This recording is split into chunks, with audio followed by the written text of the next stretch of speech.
Hi.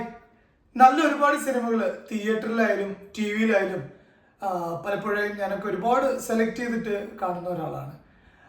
പലപ്പോഴും നമ്മുടെ 2 മണിക്കൂർ അല്ലെങ്കിൽ 2.5 മണിക്കൂർ, ചിലപ്പോൾ ഇപ്പോൾ ഇറങ്ങുന്ന ചില സിനിമകളൊക്കെ 3 മണിക്കൂർ, 3.5 മണിക്കൂർ ഇത്രയൊക്കെ നമ്മളെ തിയേറ്ററിനകത്ത് തന്നെ പിടിച്ചിരുത്തുന്ന അല്ലെങ്കിൽ ആ തരത്തിൽ അത്രയും ടൈം എടുക്കുന്ന സിനിമകളുണ്ട്.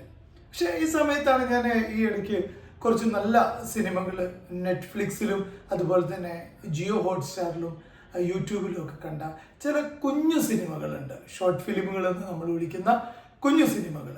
അത് ഒരു പക്ഷേ ചിലപ്പോൾ 10 മിനിറ്റ്, 15 മിനിറ്റ് അല്ലെങ്കിൽ 20 മിനിറ്റ്, ഏറിപ്പോയാൽ ഒരു അരമണിക്കൂർ, ഈ സമയം കൊണ്ട് ഒരു 2.5 മണിക്കൂർ നീളമുള്ള ഒരു ഫീച്ചർ സിനിമ പറയുന്ന ചില സബ്ജക്റ്റുകൾ, ഷോർട്ട് ഫിലിമുകൾ നന്നായി പറഞ്ഞു വെക്കാറുണ്ട്. അത്തരത്തിലുള്ള ഒരു സിനിമയെ, ഒരു ഷോർട്ട് ഫിലിമിനെ കുറിച്ചാണ് ഇന്നത്തെ എൻ്റെ വീഡിയോയിൽ സംസാരിക്കുന്നത്. ഷോർട്ട് ഫിലിമിൻ്റെ പേര് നൈറ്റ് കോൾ എന്നാണ്.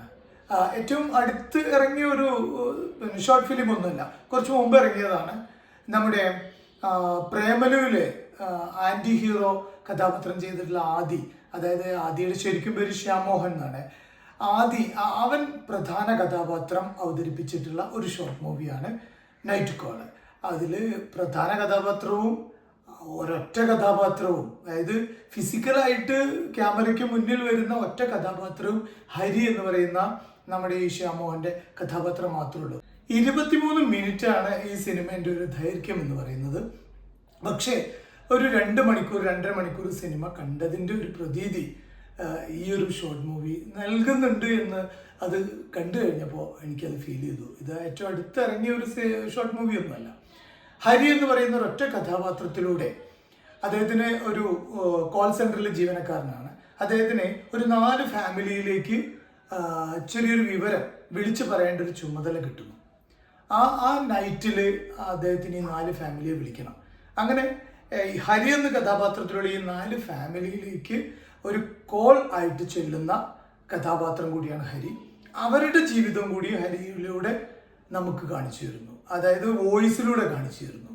ആ രീതിയിൽ വ്യത്യസ്തമായ ഒരു ട്രീറ്റ്മെൻറ്റും ചെയ്തിട്ടുണ്ട്. 23 മിനിറ്റ് കൊണ്ട് സിനിമ കഥ പറഞ്ഞ് അവസാനിപ്പിക്കുകയും ചെയ്യുന്നു എന്നുള്ളത് തന്നെയാണ് വലിയൊരു പ്ലസ് പോയിന്റ് ആയിട്ട് പറയാൻ പറ്റുന്നത്. 2025 LK ഫിലിം ഫെസ്റ്റിവലിൽ ഈ ഷോർട്ട് മൂവിക്കായിരുന്നു, ഈ സിനിമയ്ക്കായിരുന്നു അതിൻ്റെ ബെസ്റ്റ് തിരക്കഥയ്ക്കുള്ള അവാർഡ്. അതിൻ്റെ മേക്കിംഗ് ആയാലും ബാക്ക്ഗ്രൗണ്ട് സ്കോർ ആയാലും സംവിധാനമായാലും എല്ലാം ഒന്നിനൊന്ന് മികച്ച രീതിയിൽ തന്നെ ചെയ്യാൻ പറ്റിയിട്ടുണ്ട് എന്നുള്ളതാണ് എനിക്ക് തോന്നിയത്. എന്തായാലും ഞാൻ ഈ മൂവി യൂട്യൂബിലുണ്ട്, അതിൻ്റെ ലിങ്ക് താഴെ ഡിസ്ക്രിപ്ഷനിൽ കൂടി ഒന്ന് കൊടുക്കാം. താല്പര്യമുള്ളവർക്ക് ഒരു 23 മിനിറ്റ് ചിലവാക്കിയാൽ താല്പര്യമുള്ള സിനിമ ഇഷ്ടപ്പെടുന്ന, ചെറിയ മൂവികൾ ഇഷ്ടപ്പെടുന്നവർക്ക് തീർച്ചയായും ഇഷ്ടപ്പെടും.